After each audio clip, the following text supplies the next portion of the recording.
사랑하는 성도 여러분, 안녕하세요. 3월 3일 금요일입니다. 다 함께 찬송가 260장 우리를 죄에서 구하시려 찬양하심으로 오늘의 말씀 시작하겠습니다.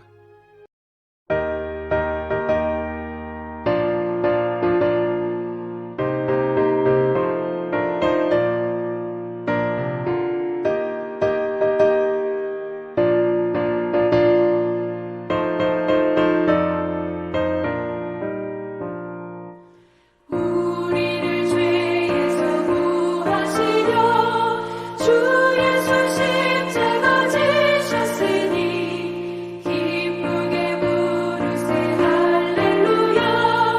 나 구원 얻었네.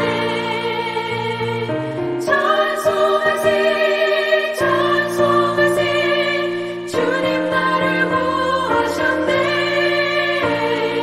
찬송하세 찬송하세 주가 구원하셨네.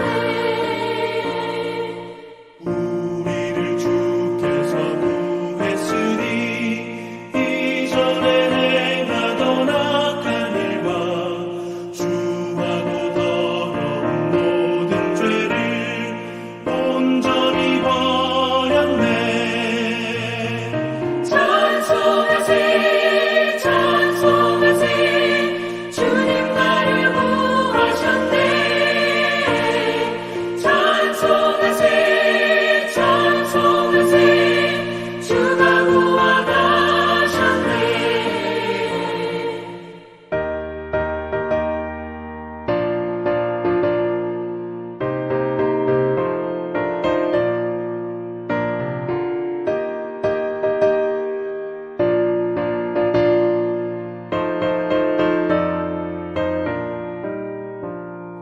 나 지금 죄에서 사함받아 거룩한 백성이 되었으니 이 육신 장막을 벗을 때도 겁날 것 없겠네. 찬송하세 찬송하세 주님 나를 구하셨네. 찬송하세 찬송하세 주가 구원하셨네. 우리가 이 세상 떠날 때에 예수의 손목을 굳게 잡고 영원히 즐거운 천국에서 주와 함께 살겠네. 찬송하세 찬송하세 주님 나를 구하셨네. 찬송하세 찬송하세 주가 구원하셨네. 아멘. 이 시간 함께 나눌 말씀은 사무엘상 18장 17절에서 30절입니다. 사울이 다윗에게 이르되 내 맏딸 메랍을 내게 아내로 주리니 오직 너는 나를 위하여 용기를 내어 여호와의 싸움을 싸우라 하니 이는 그가 생각하기를 내 손을 그에게 대지 않고 블레셋 사람들의 손을 그에게 대게 하리라 함이라. 다윗이 사울에게 이르되 내가 누구며 이스라엘 중에 내 친속이나 내 아버지의 집이 무엇이기에 내가 왕의 사위가 되리이까 하였더니 사울의 딸 메랍을 다윗에게 줄 시기에 무올라 사람 아드리엘에게 아내로 주었더라. 사울의 딸 미갈이 다윗을 사랑하매 어떤 사람이 사울에게 알린지라. 사울이 그 일을 좋게 여겨 스스로 이르되 내가 딸을 그에게 주어서 그에게 올무가 되게 하고 블레셋 사람들의 손으로 그를 치게 하리라 하고 이에 사울이 다윗에게 이르되 내가 오늘 다시 내 사위가 되리라 하니라. 사울이 그의 신하들에게 명령하되 너희는 다윗에게 비밀히 말하여 이르기를 보라 왕이 너를 기뻐하시고 모든 신하도 너를 사랑하니 그런즉 내가 왕의 사위가 되는 것이 가하니라 하라. 사울의 신하들이 이 말을 다윗의 귀에 전하매 다윗이 이르되 왕의 사위 되는 것을 너희는 작은 일로 보느냐? 나는 가난하고 천한 사람이라 한지라. 사울의 신하들이 사울에게 말하여 이르되 다윗이 이러이러하게 말하더이다 하니 사울이 이르되 너희는 다윗에게 이같이 말하기를 왕이 아무것도 원하지 아니하고 다만 왕의 원수의 보복으로 블레셋 사람들의 포피 100개를 원하신다 하라 하였으니 이는 사울의 생각에 다윗을 블레셋 사람들의 손에 죽게 하리라 함이라. 사울의 신하들이 이 말을 다윗에게 아뢰매 다윗이 왕의 사위되는 것을 좋게 여김으로 결혼할 날이 차기 전에 다윗이 일어나서 그의 부하들과 함께 가서 블레셋 사람 200명을 죽이고 그의 포피를 가져다가 수대로 왕께 드려 왕의 사위가 되고자 하니 사울이 그의 딸 미갈을 다윗에게 아내로 주었더라. 여호와께서 다윗과 함께 계심을 사울이 보고 알았고 사울의 딸 미갈도 그를 사랑하므로 사울이 다윗을 더욱 두려워하여 평생에 다윗의 대적이 되니라. 블레셋 사람들의 방백들이 싸우러 나오면 그들이 나올 때마다 다윗이 사울의 모든 신하보다 더 지혜롭게 행하매 이에 그의 이름이 심히 귀하게 되니라. 아멘. 사울은 전쟁 이후에 골리앗을 이긴 자에게 자기의 딸을 아내로 주겠다는 약속을 지키기 위해서 다윗에게 자기의 첫째 딸인 메랍을 내어주려 했습니다. 그런데 오늘 본문에 이른 대로 딸을 주면서도 그는 다른 의도를 품고 있었죠. 그는 악한 영에 붙들려서 자기와 나라를 위해 충성하고 있는 다윗에게 대하여 두려움과 증오심을 떨쳐버리지 못했고 결국 딸을 주면서까지 다윗으로 하여금 블레셋과의 전쟁을 도두게 하였고 그렇게 전쟁터에서 블레셋의 손으로 그를 제거하려 했습니다. 그런데 성도 여러분, 그런 사울의 생각대로 일이 진행되지 않았습니다. 오히려 다윗은 전쟁을 치를 때마다 기회가 올 때마다 주변 사람들의 인정과 사랑을 더욱 받게 되었습니다. 사울과는 너무나도 대조적으로 다윗은 매사에 정직했고 겸손하게 자기의 맡겨진 일을 충성스럽게 감당하였습니다. 그렇게 점차 사울의 악한 의도가 실패하고 다윗의 행실들이 용기와 지혜로 나타나면서 그를 인정할 수밖에 없게 된 것이죠. 그래서 그는 능히 사울 왕의 사위가 될 만한 장수이고 이스라엘의 지혜로운 용사로서 자리매김하게 됩니다. 성경은 이렇게 다윗이 굳게 세워지게 된 근거를 한마디로 밝혀주는데요. 28절의 말씀 보시면 여호와께서 다윗과 함께 계셨기 때문이라 하고 있습니다. 성도 여러분, 오늘 말씀은 자신의 꾀로 다윗을 곤란에 처하게 하려는 사울과 하나님의 임재로 모든 환난을 오히려 역전시켜서 세상에서 칭찬을 듣는 다윗을 극명하게 대조하면서 우리로 하여금 하나님과 함께하는 자를 세상이 결코 이길 수 없다는 사실을 깨닫게 해줍니다. 이 말씀을 통해서 우리는 두 가지의 교훈을 이 아침에 붙들고 기도할 수 있겠습니다. 첫째로 성도 여러분, 마음속에 품은 악한 마음은 결국 주님 앞에서 승리할 수 없다는 사실을 깨달아야겠습니다. 우리나라 한자에 표리부동이라는 말이 있습니다. 겉과 속이 같지 않다는 말이죠. 이 말은 주로 속은 음흉한 관계를 갖고 있는데 겉은 아주 유한 모습을 띠는 사람을 일컬을 때 자주 사용합니다. 그만큼 세상에서는 겉과 속을 달리해서 다른 사람들을 속이는 일들이 많이 일어납니다. 그런데 성도 여러분, 오늘 말씀은 한 발 더 나아가서 그런 사람들이 품은 그 악한 의도는 결국에 실패한다는 것입니다. 본문에서 비춰진 사울의 속마음은 다윗을 향한 증오와 두려움으로 불타올랐습니다.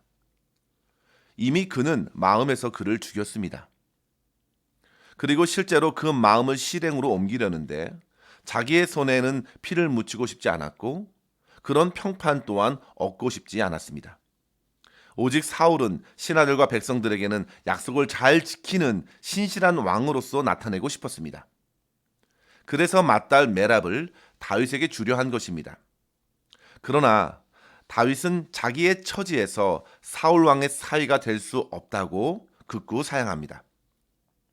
사울은 자기가 원래 의도한 대로 이루어지지 않자 곧 마음을 바꾸어 메랍을 무올라 사람 아드리엘에게 아내로 주었습니다. 그렇게 해서라도 또다시 기회를 만들고자 했는데요. 때마침 둘째 딸 미갈이 다윗을 사랑한다는 사실을 알게 된 이후에 다시 다윗을 설득하려 했습니다. 21절 말씀 보시면요. 그가 스스로 생각합니다. 내가 딸을 그에게 주어서 그에게 올무가 되게 하고 블레셋 사람들의 손으로 그를 치게 하리라. 그의 의도는 아주 분명해졌습니다. 다윗에게 덫을 놓는 것입니다. 사울은 둘째 딸도 그를 잡기 위한 미끼로 사용합니다. 성도 여러분, 오로지 자기 원한과 증오에 사로잡힌 사울 왕의 이러한 끝을 모르는 악심은 자기의 딸들의 마음까지도 서슴지 않고 이용하게 되었습니다. 그러나 성도 여러분, 이번에도 실패로 끝이 났습니다. 다윗은 사울 왕이 요구한 것보다 훨씬 많은 블레셋 사람들을 해치웠고 그들의 포피 200개를 바치면서 사울 왕의 사위가 되었습니다. 성도 여러분, 우리는 오늘 말씀에서 사울 왕의 악한 의도를 계속 보게 됩니다. 그는 올무를 두고 의인 다윗을 잡으려 했습니다. 사무엘상 18장 9절에서 사울이 다윗을 주목한 이후부터 줄곧 다윗을 향한 그 분노를 풀어내지 못하고 오히려 분노를 품고 악심을 키워서 다윗에게 행동으로 쏟아내었습니다. 어떻게 하면 정작 다윗을 죽일 수 있을지 생각하면서 점점 사울은 자기의 분노에 스스로 묶여버리게 되었습니다. 속에 있는 그 악한 마음은 결국 자기 자신을 병들게 하였고 그 뜻은 하나님 앞에서 결코 성취할 수 없었습니다. 성도 여러분, 에베소서 4장 26절 27절에 보시면요.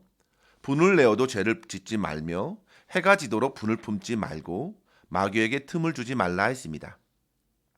우리는 이 말씀을 생각하고 아무리 화가 나더라도 그날 주님 앞에서 기도로서 모든 분을 쏟아내야겠다 결단해야겠습니다.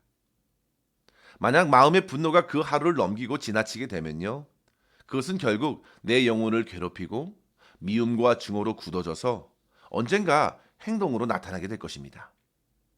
사울의 영혼의 상태는 그렇게 심각해진 것입니다. 그는 2딸까지 이용하여 복수의 칼을 휘둘렀습니다. 자기의 딸들의 그 행복한 삶과 그들의 가정에는 안중에도 없었고 오직 자기의 명예와 왕의 자리를 지키고자 한 교만한 마음으로 그의 심령은 증오로 가득해졌습니다. 그리고 그뿐만 아니라 주변에 있는 사람들까지도 불행하게 만드는 것입니다. 결국 그 딸들의 삶까지도 불행해졌지요. 메랍은 아버지의 갑작스럽게 변경된 계획으로 자기와 별 상관없는 사람과 결혼을 하게 되었고 미갈은 다윗을 사랑하여 결혼하지만 자기 남편을 미워하는 아버지로 인하여 깊은 상처를 안고 살았을 것입니다. 심지어 이후 사울은 다윗을 증오하면서 아들 요나단에게까지 창을 던지게 되었습니다. 성도 여러분, 오늘 본문에 드러난 사울의 모습을 보면서 우리는 우리 내면에 솟아나는 여러 악한 마음들을 말씀의 빛으로 비추어 경계해야겠습니다. 악한 생각이 마음에 찾아올 때에 속히 주님의 손에 자기의 영혼을 맡기십시오. 우리의 마음을 주님의 영으로 붙들어 주시고 정결케 해 주시기를 간구해야 합니다. 미움과 악한 마음으로 행하는 모든 계획들은 결코 선하신 주님 앞에서 그 뜻을 이룰 수 없다는 사실을 깨닫고 항상 겸손하게 주님 앞에 자기 자신을 돌아보고 회개하는 마음으로 새로운 하루를 시작할 수 있는 저와 여러분 될 수 있기를 주의 이름으로 간절히 축원합니다.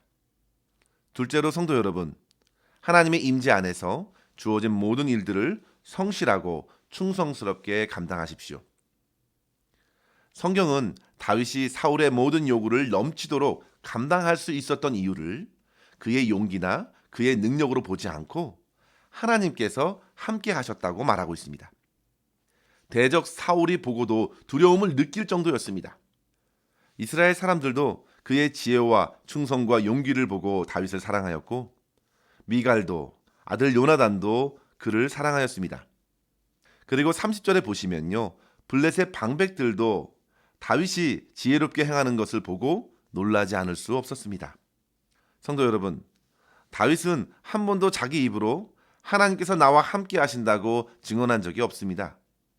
그는 그저 주어진 일에 겸손하고 충성스럽게 행했을 뿐입니다. 그 이유는 바로 그의 행동이 철저히 하나님을 믿는 신앙에 뿌리를 두고 있었기 때문입니다. 그는 삶으로써 하나님의 임재를 나타내었습니다. 그것이 바로 사울에게 큰 두려움이었습니다. 29절에 보시면요, 사울은 다윗을 더욱 두려워하게 되었다 했습니다. 그런데 그럼에도 불구하고 사울은 자기의 그 악한 마음을 돌이키지 못했습니다. 이것은 은혜가 단절된 사람들에게 나타나는 현상입니다. 사실 사울은 스스로 하나님의 은혜와 말씀을 거부하였습니다. 교만한 마음으로 하나님의 은혜를 밀쳐내었습니다. 그 결과 그가 당시에 아무리 왕권을 가지고 있었어도 그의 영혼과 삶이 더욱 비참한 지경에 이르게 되었고, 그의 대적 다윗은 하나님의 임재 안에서 더욱 밝게 빛을 발하고 있었습니다. 성도 여러분, 하나님께서 함께 하시는 사람은 세상이 도저히 감당할 수가 없습니다. 성경에 요셉을 떠올려 보십시오. 요셉이 형들의 미움을 받고 애굽으로 팔려갔음에도 그가 언제나 형통할 수 있었던 것은 하나님께서 그와 함께 해주셨기 때문이라 했습니다. 그가 무고하게 보디발의 종에서 죄인으로 몰려 감옥에 갇혔음에도 그의 인생에는 하나님께서 함께 하시는 은혜가 따랐습니다. 주님이 함께 하시는 곳에 형통의 역사가 이어졌습니다. 오늘 다윗에게도 마찬가지입니다. 그가 사울의 온갖 증오로 죽을 위기에 처했어도 사울의 그 모든 시도가 실패하고 결국 하나님의 임재의 역사는 더욱 확연히 드러났습니다. 성도 여러분, 그럼 하나님의 임재의 은혜를 누리기 위해서 우리가 할 수 있는 것이 무엇입니까? 그것은 자기의 욕심대로 행하지 않는 것입니다. 오직 겸손히 하나님의 뜻을 구하고 주님께 순종하는 이들에게 하나님께서는 자기 자신을 밝혀주십니다. 성도 여러분, 하나님께서는 억지로 교만한 자들을 붙들지 않으십니다. 불순종하고 교만한 이들은 자기의 죄악으로 스스로 하나님을 밀쳐내는 것입니다. 따라서 성도 여러분, 우리는 먼저 죄악의 늪에 빠지지 않도록 늘 자기 영혼을 살피고 정직하게 회개하며 주님 앞에 서도록 힘써야겠습니다. 다윗이 후에 넘어진 후에도 다시금 주님을 붙들었던 것처럼 주님의 거룩한 성령을 겸손히 의지하시고 주님의 말씀 앞에 기쁘게 순종하십시오.